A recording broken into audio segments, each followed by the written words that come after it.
Hey Retrospectors, it's May, which means it's our 4th birthday, so it's pledge drive time! Woo!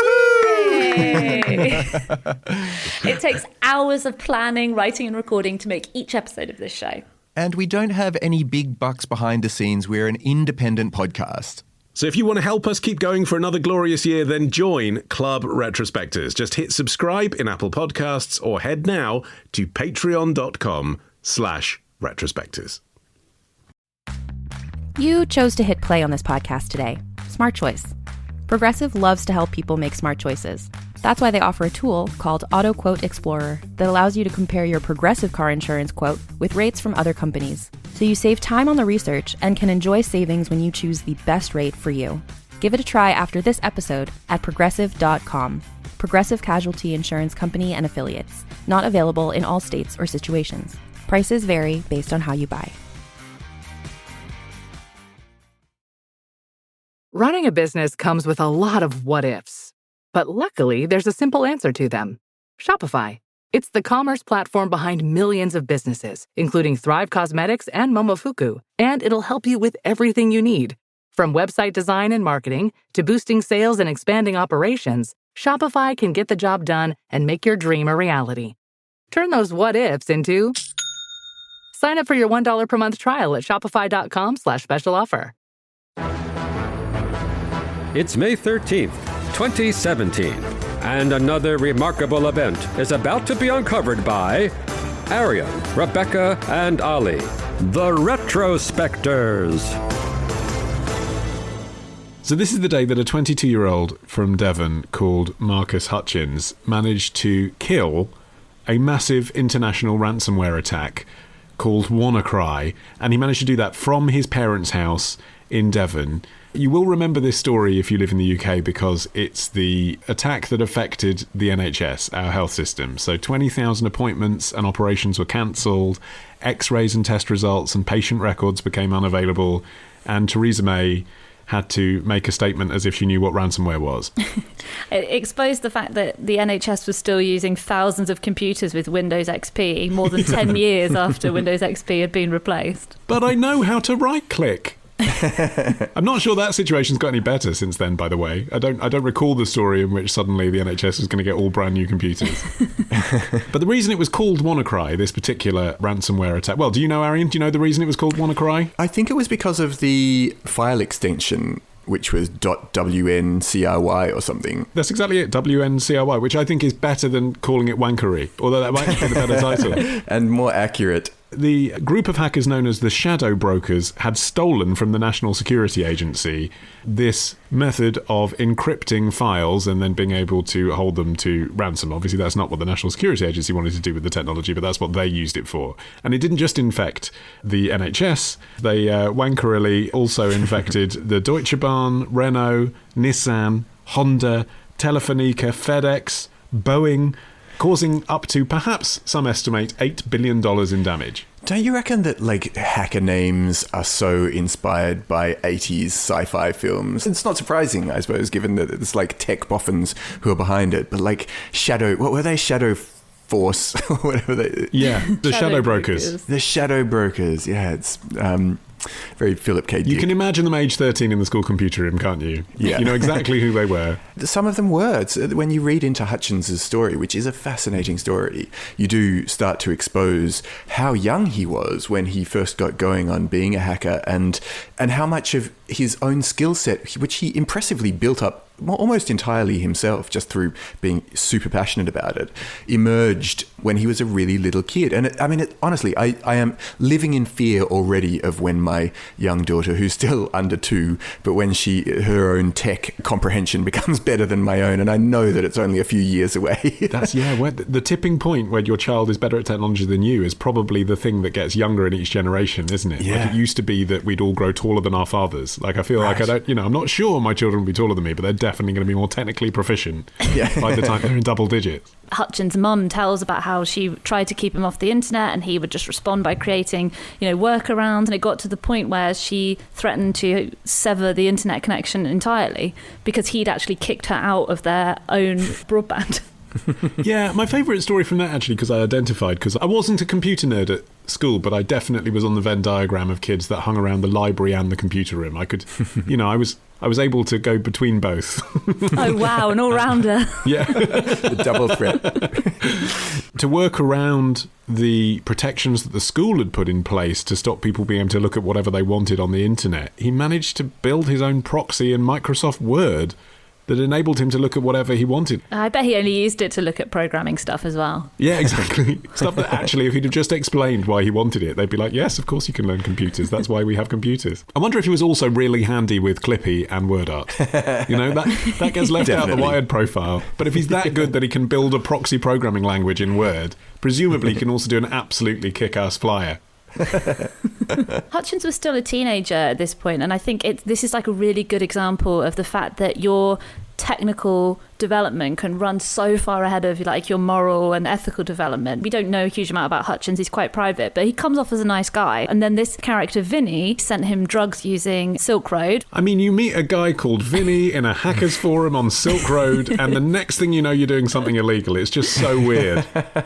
And Vinny asked him to make fake forms to fill in online that you could use to hack people's bank details, for instance. Like they think they're putting their details into their online banking, but they're actually just giving them to a hacker. And Hutchins was very reluctant to do this, according to him. He said, at that point, I realised that he wanted to steal people's money. But for the 9 months that I spent previously working for him, earning four-figure sums, like that was fine because he was just stealing people's Facebook account details for fun. Yeah. But when he wanted bank details, I was like, no way. But the point was, Vinny was able to threaten him because he said, right, I've got your date of birth and your address because you gave it me when you wanted my drugs. So now you're going to say that you don't want to do this evil stuff. Tough, because otherwise I'll tell the FBI. Yeah, and according to Marcus at this stage, he was back on the straight and narrow, and he was enrolled in community college, and he was trying to use his powers for good rather than evil. So he got himself in this sticky situation with this criminal, but then he did start blogging, didn't he? Saying basically like, here is how malware works, and I'm a white hat hacker, and I'm going to teach you how it all works. And he foiled a plot by Mirai, which was a lesser-known malware attack from a few years before WannaCry, which landed on Lloyd's Bank, amongst other institutions. And tellingly, one of the methods he used to halt that attack was to reach out to the hackers and basically just say, hey, guys, can you please stop doing this? It's not worth it. And if you keep targeting corporations like Lloyd's, etc., you're obviously going to end up being caught. And they did back off. One of the techniques as well, when he was writing to the guys behind Mirai, was he was sending tweets from people who were overseas and unable to access their Lloyd's bank accounts and saying, like, I can't get home now, I can't see my family, my wife's got cancer or whatever. He was sending that to them saying, look, this has a human repercussion, because he knew, as someone that had done it himself, that you're just not thinking about that, you're just chasing the glory. Yeah. But we should talk about WannaCry. So there was this huge international meltdown of computers.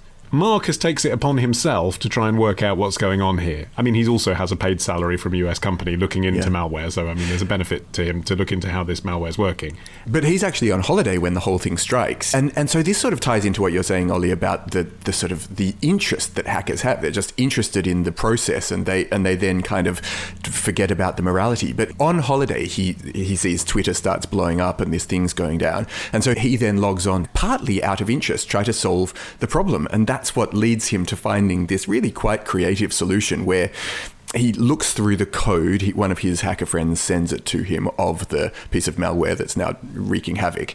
And he finds this really specific and quite random looking web address that goes something like EUQF SOD 9 IFJOP and he's like, hear it read out. You sound like one of those 1990s modems starting up. And so he looks into this and goes, well, what is this thing? And he sees that it's actually a domain address that hasn't been registered. And so for $10.69, he then registers his ownership of this thing, and he doesn't actually know what he's doing at this stage. But only 3 hours later does he realize that in having taken control of that address, it's acted as a kill switch, and that even though the virus is still spreading out there, it's no longer having negative effects, and people aren't getting targeted with the message saying you owe us $300, and unless you give it to us, we're not going to unlock your computer and give you your data back. And Hutchins was pretty much immediately applauded as a hero. He was described as an accidental hero, which makes him sound a bit bumbly and some mothers do have him situation, where obviously he's a cybersecurity researcher. Oh, Betty, I've gone and stopped the malware. He has said himself, he obviously didn't know that it would stop the virus in its tracks, but he also knew that it would do something. He did spend 10 years learning this stuff, yeah. Yeah, it wasn't completely out of nowhere. Yeah, no. And he was quite shy and retiring, and it turns out that he had a very good reason to be, because when he finally did embrace some of his celebrity by appearing at DEF CON, which is a hacker convention in the US, he was then arrested by the FBI at the airport as he was waiting to fly home. And that experience of being tried for criminal acts trying to steal people's bank details, that lasted 2 years before he finally got let off, basically, by the judge, who weighed his good deeds against his bad ones and said, right, well, moral debt cancelled, you've had this hanging over you for ages, so goodbye. And he ended up paying $200 administrative fee after all that. All that actually happened was that they had caught up with his actual crimes, and he did then come out and say, yeah, I did do all of that. I just think must have been a very emotional moment for him to finally be able to take that weight off his shoulders and basically own up to his past. Incidentally, if you do go to ikwa.fasad.com, which I did this afternoon, I did copy and paste it, not transcribe it from an oral transmission, because that would be rather difficult. You still get the page that he put up there when he was first looking into what the bug was. So it says, this domain has been sinkholed by Cryptos. Cryptos is the company that he works for. Sinkhold I'd never heard as a verb. Had you? Not in this context. It was like, have you read the Watford Observer? That cul-de-sac got majorly sinkholed. No one ever says that. Anyway, it means that a hacker is looking into where all of the messages coming into it are going. That's what sinkholing is. I was slightly disappointed it didn't have like a little Easter egg on there for me to bother to type in all those letters. Oh, you probably have all kinds of viruses and tracking software now on your computer. That's true. Your disappointment is only going to get worse. Tomorrow. Preachers of the time believed firmly that anyone who was Christian deserved to die if they committed adultery. Ditch the ads and get a Sunday episode when you join CLUB RETROSPECTORS. Patreon.com/retrospectors.